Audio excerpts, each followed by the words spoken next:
पद्मश्री संत निरंदास जी महाराज के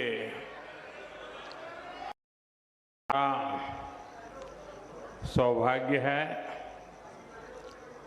पद्मश्री संत निरंदास जी महाराज के आशीर्वाद प्राप्त करने का अवसर मिला है, सौभाग्य है। पद्मश्री संत निरंदास जी महाराज के आशीर्वाद प्राप्त करने का अवसर मिला है। डेरा सच्चखंड बल्ला के ट्रस्टी महाराज के आशीर्वाद प्राप्त करने का अवसर मिला है। डेरा सच्चखंड बल्ला के ट्रस्टी बरिंदर दास जी, हरदेव राम, डेरा सच्चखंड बल्ला के trustee Barinder Das ji, Hardev Ram ji, coordinator Barinder Das ji, Hardev Ram ji, coordinator Avinash Chandra जी, सभी पूज्य संतगण, सभी पूज्य संतगण, देश के अलग अलग हिस्सों से आए सभी श्रद्धालु, मेरे पंजाब के भाई और बहनों, मेरे पंजाब के भाई और बहनों, मैं पंजाब दी इस धरती नूं नमन करदा हां।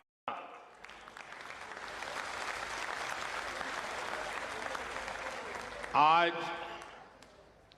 माघ पूर्णिमा की पवित्र तिथि है। श्री गुरु रविदास जी की 649वीं जयंती का पावन अवसर है। इस पुण्य पर्व पर मुझे आप सबके बीच आने का सौभाग्य मिला है। मैं इस पवित्र मंच से श्री गुरु रविदास जी को प्रणाम करता हूं।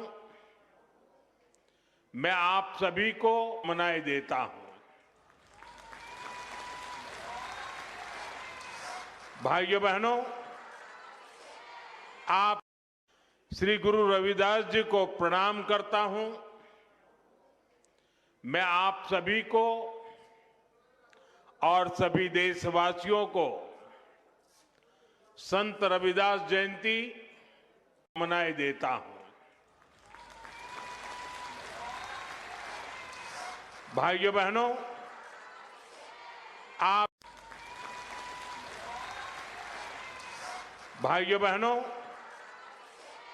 आप गोवर्धनपुर करोड़ों अनुयायियों के लिए तीर्थ भूमि है। काशी के वो घाट जहां संत रविदास जी की शिक्षाएं प्रकट हुई थी, वहां मां गंगा की वो धारा है जिसको साक्षी करके गुरु रविदास जी ने कहा था, मन चंगा तो कठौती में गंगा। हम सभी इनसे बहुत प्रेरणा पाते हैं और मैं जब भी श्री गोवर्धनपुर जाता हूं, बड़ी संख्या में मुझे मेरे पंजाब के भाई बहनों से मिलने का भी सौभाग्य मिलता है। अब इस बार मैं संत रविदास जी की प्रेरणा भूमि पंजाब की वीर भूमि में आया हूं। मैं मानता हूं ये सिर्फ गुरु रविदास जी की ही इच्छा है और मेरा बहुत सौभाग्य है।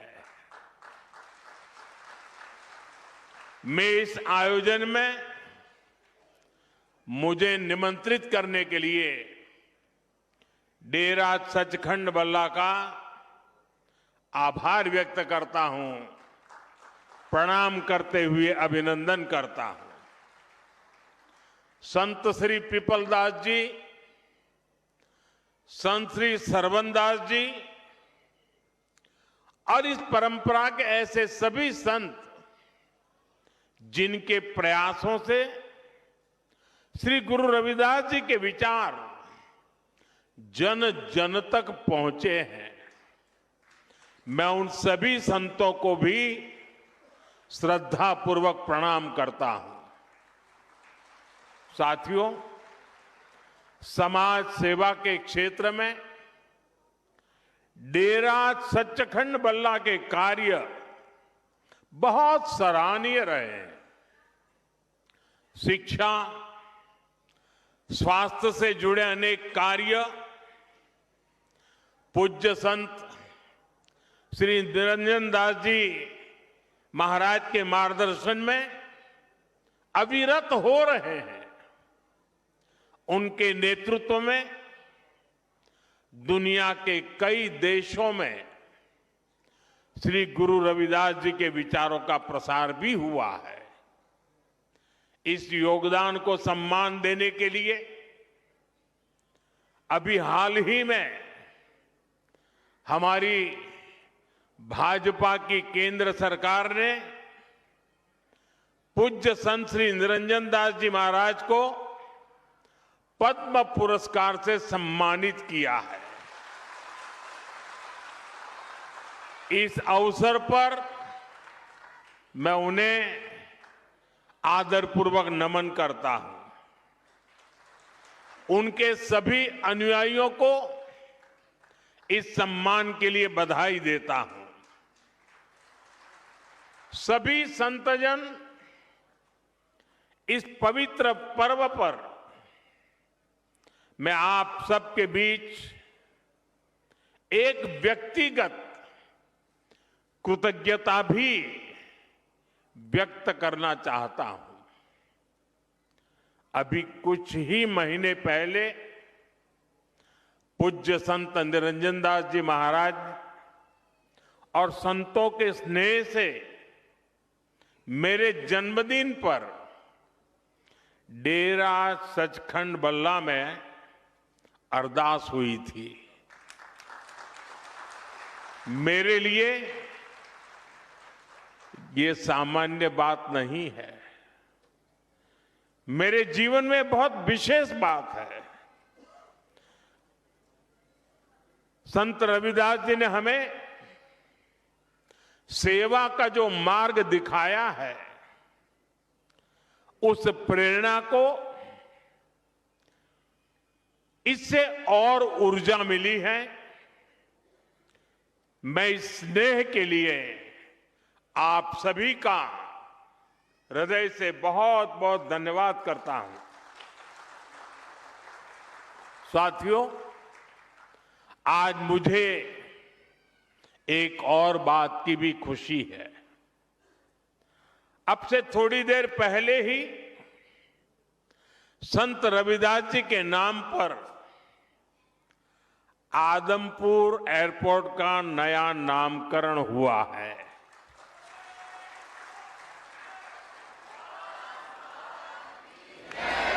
आदमपुर एयरपोर्ट को अब श्री गुरु रविदास जी महाराज जी एयरपोर्ट के नाम से जाना जाएगा। इसके साथ भी एक और भी कार्यक्रम हुआ आज। इसके अलावा हलवारा एयरपोर्ट की नई टर्मिनल बिल्डिंग का उद्घाटन भी किया गया। मैं पंजाब समेत पूरे देश के लोगों को इन कार्यों की बहुत बहुत बधाई देता हूं। साथियों, श्री गुरु रविदास जी ने समाज में बराबरी और समान अवसर की बात की थी। इसी भावना से अयोध्या के एयरपोर्ट का नाम महर्षि वाल्मीकि इंटरनेशनल एयरपोर्ट रखा गया। अब आज का ये आयोजन उसी भावना को आधुनिक रूप दे रहा है। साथियों, श्री गुरु रविदास जी के जन्म को 600 साल से ज्यादा हो चुके हैं, यानी 6 सदियां बीत गई।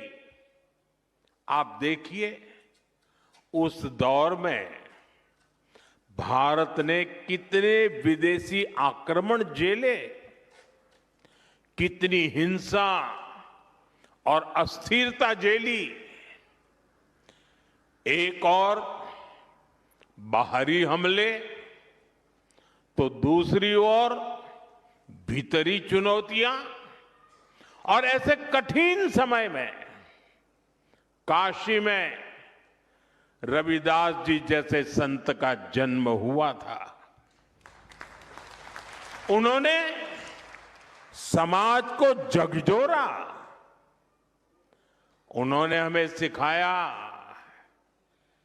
एक ही माटी के सब भांडे, सभा का एको सिरजनहार। रविदास व्यापे अकई गट भीतर, सबको एक ही घड़े कुम्हार। अर्थात हम सब एक ही मिट्टी से बने हैं और हमें बनाने वाला एक ही कुम्हार है। साथियों, श्री गुरु रविदास जी की ऐसी शिक्षाओं से समाज में एक नई चेतना जगी। भारत के समाज ने अपनी कमजोरियों को पहचानना भी शुरू किया और उन्हें दूर भी किया। यहां पंजाब में भी लाखों लोगों ने संत रविदास के दिखाए मार्ग पर चलकर उनके आदर्शों और उपदेशों को आत्मसात किया। साथियों, श्री गुरु रविदास जी ने भारत के लिए भविष्य की एक संकल्पना भी पेश की थी। उनकी उस संकल्पना का नाम था बेगमपुरा। उन्होंने कहा था, बेगमपुरा शहर की नाऊ, दुख अंदो नाही तिही ठाऊ, ना तस्वीस खिराजू, न मालू खौफू न खाता न तरसू जवाल। वैसे तो संत रविदास जी के इस शब्द के गहरे आध्यात्मिक अर्थ है, लेकिन इसमें एक शहर की या एक समाज की रूपरेखा भी है। एक ऐसी व्यवस्था जहां कोई दुखी ना हो, कोई वंचित ना हो। मुझे संतोष है कि आजादी के इतने दशक बाद देश अब मिशन मोड में पूज्य रविदास जी की संकल्पना को साकार करने के लिए काम कर रहा है। इसी मिशन का नाम है विकसित भारत का लक्ष्य। विकसित भारत यानी ऐसा भारत जहां कोई गरीबी में रहने को मजबूर ना हो, एक ऐसा भारत जहां सबके लिए सम्मान हो, सबके लिए संभावनाएं हो। और मुझे विश्वास है, संत रविदास के आशीर्वाद से हम विकसित भारत के लक्ष्य को जरूर पाकर रहेंगे। साथियों, आज सुबह ही संसद में देश का बजट प्रस्तुत किया गया है। ये बजट गरीब, अन्नदाता, युवा शक्ति और नारी शक्ति को और सशक्त करने वाला बजट है। ये बजट गांव को मजबूत करने का बजट है। ये किसान की आय बढ़ाने वाला बजट है। ये आत्मनिर्भर भारत को, मेक इन इंडिया को बढ़ावा देने वाला बजट है। साथियों, बीते वर्षों में हमारी सरकार ने सड़क, पुल, बिजली, पानी, रेल, गरीबों के घर, सिंचाई, ऐसे हर इंफ्रास्ट्रक्चर में अभूतपूर्व निवेश किया है। इस बजट में ऐसे कामों के लिए पहले से भी अधिक यानी 17 लाख करोड़ रुपए का प्रावधान किया गया है। इससे गांव, गरीब, किसान, नौजवान सभी को फायदा होगा। इंफ्रास्ट्रक्चर निर्माण पर लगने वाला हर रुपया रोजगार के अनेक नए अवसर बनाता है। गांव में गरीब का घर बनता है तो मिस्त्री हो, गाड़ी वाले हो, स्थानीय दुकानदार हो, सबको फायदा होता है। गांव की सड़कें अच्छी होगी तो मंडी तक उपज पहुंचाना आसान होगा और इन सब का फायदा यहां आप सभी को मिलेगा। साथियों, बीते सालों में हमारी सरकार ने गरीबों और मध्यम वर्ग को सस्ता और अच्छा इलाज देने में बहुत ध्यान दिया है। पिछले 11 सालों में बहुत सारी दवाएं सस्ती की गई है। गरीबों को और बुजुर्गों को मुफ्त इलाज की सुविधाएं दी गई है। इस बजट में इसी संवेदनशीलता के साथ और भी महत्वपूर्ण निर्णय लिए गए हैं। कैंसर के इलाज को और सस्ता करने के लिए अनेक कैंसर दवाओं को और सस्ता किया गया है। कई ऐसी और बीमारियां हैं जिनकी दवाएं विदेशों से मंगानी पड़ती हैं। गरीब और मिडिल क्लास के लिए इतनी महंगी दवाएं पहुंच से बाहर होती हैं। ऐसी अनेक दवाओं को भी अब और सस्ता किया गया है। साथियों, इस बजट का बहुत अधिक फोकस जालंधर, लुधियाना, होशियारपुर जैसे देश के अनेक शहरों को विकास का बड़ा केंद्र बनाने पर है। ऐसे शहरों के विकास के लिए बहुत बड़े प्रावधान किए गए हैं। पंजाब तो देश के उन राज्यों में है जहां किसानों के साथ साथ छोटे छोटे उद्योगों की, एमएसएमईज की एक समृद्ध परंपरा है। देश के एमएसएमईज को बीते वर्षों में लाखों करोड़ की मदद दी गई है। इस बजट में भी एमएसएमईज के लिए हजारों करोड़ रुपए के फंड की व्यवस्था की गई है। बीते वर्षों में भारत का एक्सपोर्ट बहुत अधिक बढ़ा है। इस बजट में भी निर्यातकों के लिए, एक्सपोर्टर के लिए अनेक बड़ी घोषणाएं की गई है। साथियों, भारत अब दुनिया के बड़े कपड़ा और वस्त्र निर्यातकों में से एक बन रहा है। इसलिए इस बजट में टेक्सटाइल सेक्टर के लिए, हमारे बुनकर भाई बहनों के लिए भी अनेक घोषणाएं हुई है। महात्मा गांधी ग्राम स्वराज अभियान से हमारे गांवों में जो बुनकर है, हथकरघा और हस्तशिल्प से जुड़े साथी हैं, उनको बहुत फायदा होगा।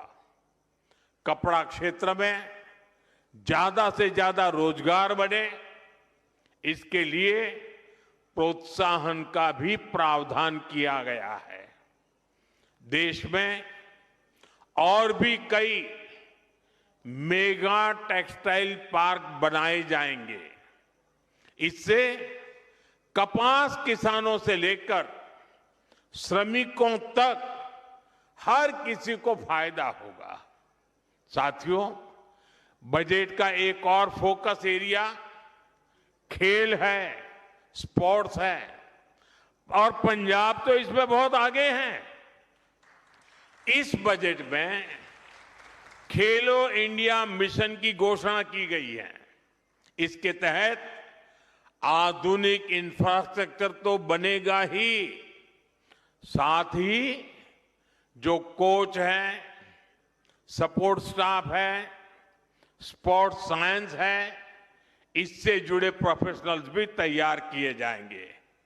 साथियों, बजट से कुछ दिन पहले ही देश की अर्थव्यवस्था में नई ऊर्जा भरने वाला एक और ऐतिहासिक काम हुआ है। भारत और यूरोपियन यूनियन के बीच ट्रेड डील पर सहमति बनी है और सारी दुनिया कह रही है मदर ऑफ ऑल डील। आज पूरी दुनिया में हर तरफ इसकी बड़ी चर्चा है। इस ट्रेड डील के बाद यूरोप के 27 देशों के साथ हमारा व्यापार खूब फलेगा फूलेगा। अब हमें वहां सामान भेजने के लिए टैक्स ना के बराबर देना पड़ेगा। हमारे पंजाब की पहचान तो यहां के मेहनती लोगों से है, यहां के किसानों से है। पंजाब को स्किल्ड युवाओं के लिए जाना जाता है। ट्रेड डील से हमारे पंजाब के भाई बहनों को बहुत फायदा होने वाला है। यहां जालंधर, लुधियाना और अमृतसर में कपड़ा उद्योग से लाखों लोग जुड़े हैं। अब पंजाब के टेक्सटाइल सेक्टर को नए और बड़े बाजार मिलेंगे। 27 देश खुल गए हैं। यहां जो कपड़े तैयार होंगे वो यूरोप के बड़े बड़े बाजार में बिकने के लिए जाएंगे और उन पर टैक्स भी न के बराबर होगा। इसका मतलब है पंजाब की फैक्ट्रियों में ऑर्डर बढ़ेंगे, फैक्ट्रियों में काम बढ़ेगा। इससे डिजाइन, प्रोडक्शन जैसे दूसरे फील्ड में भी रोजगार बढ़ेंगे। साथियों, हमारा ये जालंधर स्पोर्ट्स से जुड़े सामानों के लिए, स्पोर्ट्स गुड्स के लिए विश्व प्रसिद्ध है। यूरोपियन यूनियन से हुई ट्रेड डील के बाद जालंधर और आसपास के इलाकों में स्पोर्ट्स के सामानों की मैन्युफैक्चरिंग बढ़ जाएगी। इसके साथ ब्रांडिंग, पैकेजिंग और लॉजिस्टिक में भी रोजगार बढ़ेगा। आज जो बजट प्रस्तुत हुआ है उससे भी जालंधर के स्पोर्ट्स गुड्स सेक्टर को बहुत मदद मिलेगी।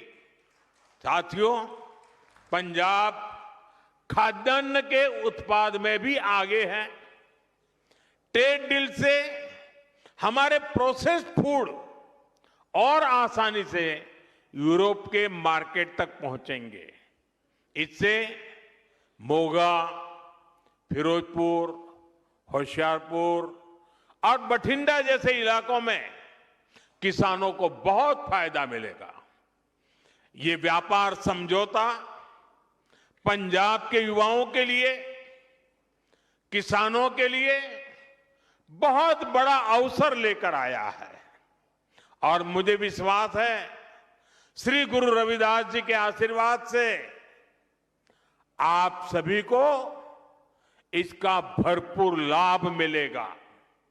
साथियों, इस अवसर पर मैं अपने देश के उद्यमियों, मैन्युफैक्चरर्स और प्रोडक्शन से जुड़े सभी लोगों से एक अपील करना चाहता हूं। हमें अपने प्रोडक्ट की क्वालिटी पर बहुत जोर देना होगा। हमारे उत्पाद जहां भी जाएंगे उन पर भारत की छाप होगी। हमें अपने प्रोडक्ट्स को ऐसा बनाना होगा कि वो जिस मार्केट में जाए वहां के नागरिकों का दिल जीत लें। हमें ध्यान रखना होगा कि प्रोडक्शन क्वालिटी पर कोई समझौता ना हो। उसकी डिजाइनिंग, पैकेजिंग सबसे बेहतर हो। हमारे प्रोडक्ट वहां के नागरिकों की जरूरत के हिसाब से हो और लोगों को लगे कि अगर ये सामान भारत में बना है तो ये वैल्यू फॉर मनी है। आज ग्लोबल मार्केट में कंपटीशन बहुत ज्यादा है। अगर हम क्वालिटी प्रोडक्ट नहीं बनाएंगे तो हमारी जगह कोई और ले लेगा, फिर ये अवसर हमारे हाथ से निकल जाएगा। हमें ये अवसर नहीं जाने देना है। एक समय था जब भारतीय प्रोडक्ट्स अपनी क्वालिटी की वजह से जाने जाते थे, लेकिन गुलामी के लंबे कालखंड में इस पहचान को मिटाने का प्रयास हुआ। हमें भारत की उसी पहचान को फिर से स्थापित करना है। हमें पूरी ताकत लगानी है कि हम अपने प्रोडक्ट की क्वालिटी ज्यादा से ज्यादा बढ़ाएं ताकि हम उस मार्केट के रूप में स्थायी जगह बना सके, लोगों का दिल जीत सके। क्वालिटी ही भारत में बने प्रोडक्ट की सबसे बड़ी ब्रांडिंग होगी। तभी हम वहां के मार्केट में मजबूत पकड़ बना पाएंगे। साथियों, श्री गुरु रविदास जी ने हमें उपदेश किया है, श्रम कऊ ईसर जानी कई, जऊ पूजही दिन रैन। रविदास तिही ही संसार मह सदा मिलही सुख चैन। अर्थात जो श्रम को ईश्वर मानकर उसकी पूजा करता है वो हमेशा सुखी रहता है। इसलिए आज देश श्रम की पूजा कर रहा है। आज खेतों में पसीना बहाने वाले किसान के लिए किसान सम्मान निधि मिल रही है। यहां पंजाब के किसानों को भी पीएम किसान सम्मान निधि के 6,000 करोड़ रुपए से अधिक मिले हैं। आज श्रमिक वर्ग को नए कानून बनाकर उसके अधिकार दिलाए जा रहे हैं। हमारी सरकार गुरु रविदास जी के विचारों को निरंतर आगे बढ़ा रही है। जैसे अब संत रविदास जयंती का राष्ट्रीय स्तर पर आयोजन होने लगा है।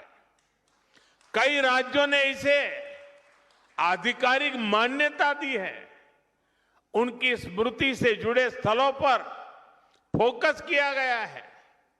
पिछले कुछ वर्षों में काशी के श्री गोवर्धनपुर में हुए प्रयास इसी दिशा में ठोस कदम है। मध्य प्रदेश के सागर में श्री गुरु रविदास जी का मंदिर और संग्रहालय बन रहा है और मुझे ही उसका शिलान्यास करने का सौभाग्य मिला था। मुझे भरोसा है इन प्रयासों के जरिए हम अपने समाज की नींव को लगातार मजबूत करते रहेंगे। इसी विश्वास के साथ मैं एक बार फिर आप सभी को श्री गुरु रविदास जी की जन्म जयंती की शुभकामनाएं देता हूं। सभी पूज्य संतों को प्रणाम करता हूं। जो बोले सो निर्भय, जो बोले सो निर्भय, जो बोले सो निर्भय। श्री गुरु रविदास जी महाराज की जय। श्री गुरु रविदास जी महाराज की, श्री गुरु रविदास महाराज की बहुत बहुत धन्यवाद।